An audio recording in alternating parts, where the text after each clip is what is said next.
고조선을 세운 이야기 한번 보도록 할게요.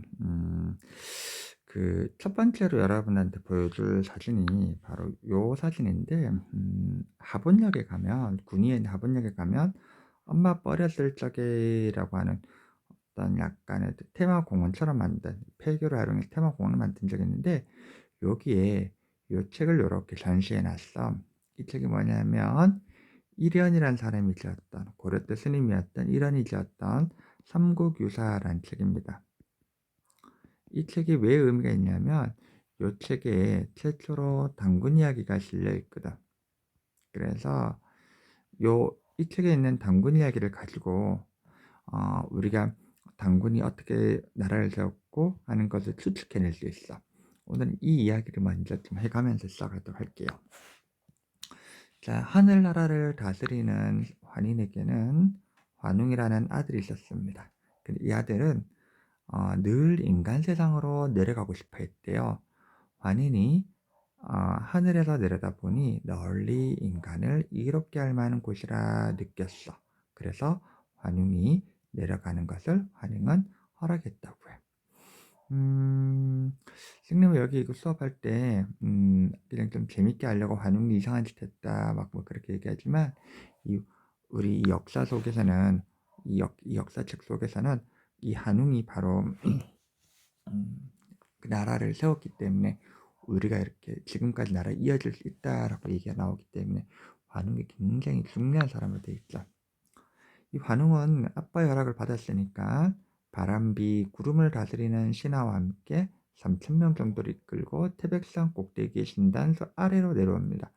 이때 바람비 구름을 갖고 왔다는 얘기는 얘는 날씨와 관련된 거더라. 근데 이 당시 날씨는 뭐와 관련되냐면 바로 농사와 관련된 거더라. 그래서 이때 의 사회가 바로 정동기 시대이고 농사가 굉장히 중요해졌던 그런 시대라는 걸 여러분들 알 수 있습니다. 환웅은 이곳에 신시를 부르고 곡식, 질병, 형별, 선악 같은 인간애를 다스리기 시작했다 그러네요. 자, 신시는 지금의 신들이 사는 곳이라고 합니다. 그러던 어느 날 어차피 이건 신화로 들어갔으니까 설하니까 좀 다른 얘기 같네요. 곰과 호랑이가 환웅에게 찾아와 사람이 되게 해달라고 빌었대요. 환웅은 곰과 호랑이에게 쑥과 마늘을 주며 이것을 먹으며 100일 동안 햇빛을 보지 않으면 인간이 될 수 있다고 이야기를 했어요. 곰과 호랑이는 쑥과 마늘을 들고 동굴로 들어갔어. 그런데 고기를 주로 먹던 호랑이는 얼마 되지 않아 참지 못하고 뛰쳐나왔고요. 곰은 꼭 참았죠. 선생님 이 부분을 좀 수업할 때 재밌게 하려고 이렇게 해서 나왔던 말이 바로 미련곰탱이란 말 나왔다라고 지금 웃으면서 얘기했었는데 이건 농담삼아 했던 얘기고 곰은 어쨌든 꼭 참았다고 합니다. 21일째 바로 20일에 약 3주가 지났습니다. 환웅이 곰을 찾아왔대. 그 동굴에서 곰을 보며 그만하면 됐다 하고 곰을 여자로 변신시켜주고 이름을 웅녀라고 했다고 하네요.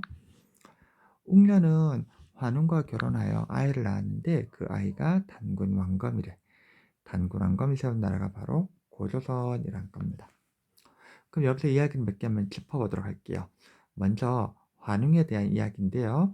하늘에서 내려왔다는 말이 진실일까? 그런데 이건 당연히 아니겠죠.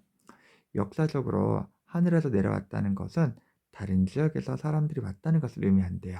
즉, 그 지역에 원래 있던 사람들이 아닌 다른 지역에서 온 사람들이 나라를 세웠다는 거지. 그러니까 우리나라는 환웅 이야기만 보더라도 우리나라 자체적으로 뭔가 있는 것이 아니라 다른 나라도 이렇게 넘어왔던 나라들이래 그래. 그러면 원래 우리나라에서 살던 사람들은 어떤 사람들이냐면 곰과 호랑이인데요.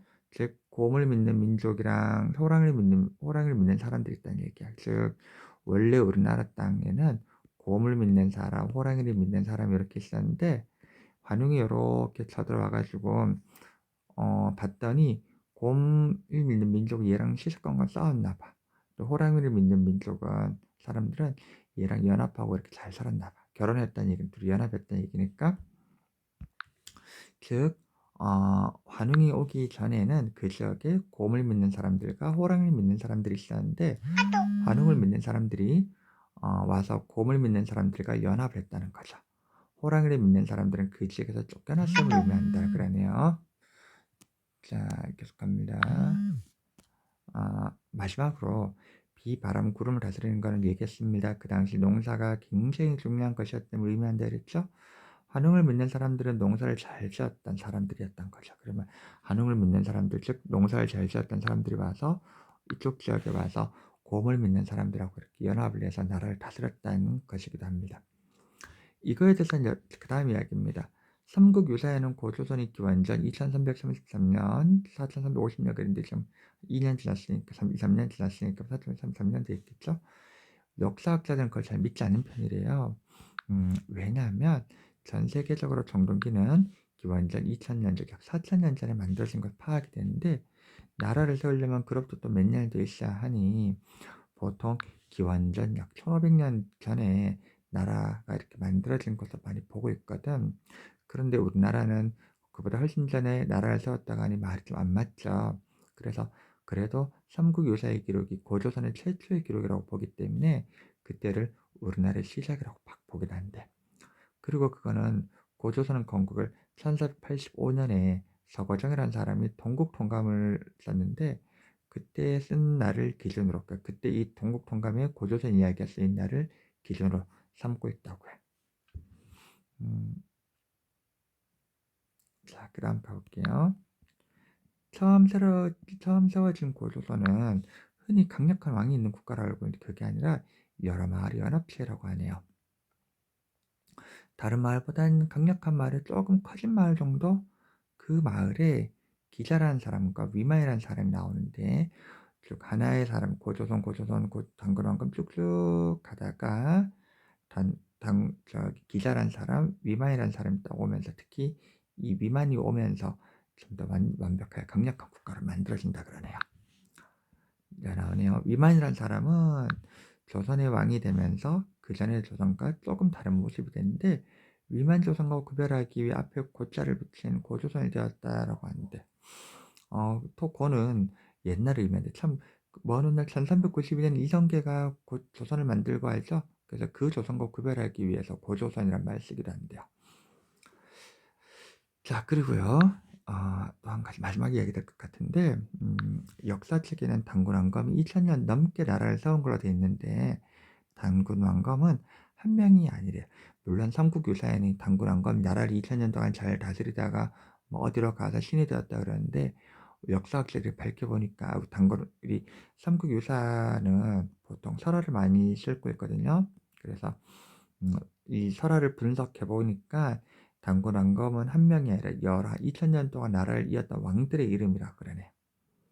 자, 나중에 우리 삼국사기로 나올 텐데, 삼국사기는 김부식이라는 사람이 썼는데, 요거는 삼국의 이야기를 정사만 썼거든요. 이거는 전설만 썼기 때문에 우리가 그렇게 이거는 읽고 나서 분석을 해야 되는 그런 단점이 좀 있다. 계속 가볼게요.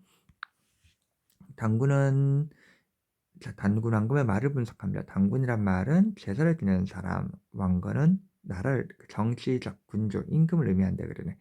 즉 그 당시는 제사를 지내는 사람이 임금이 되었다라고 하는데, 이거를 조금 어려운 말로 제정일치라는 말로 해.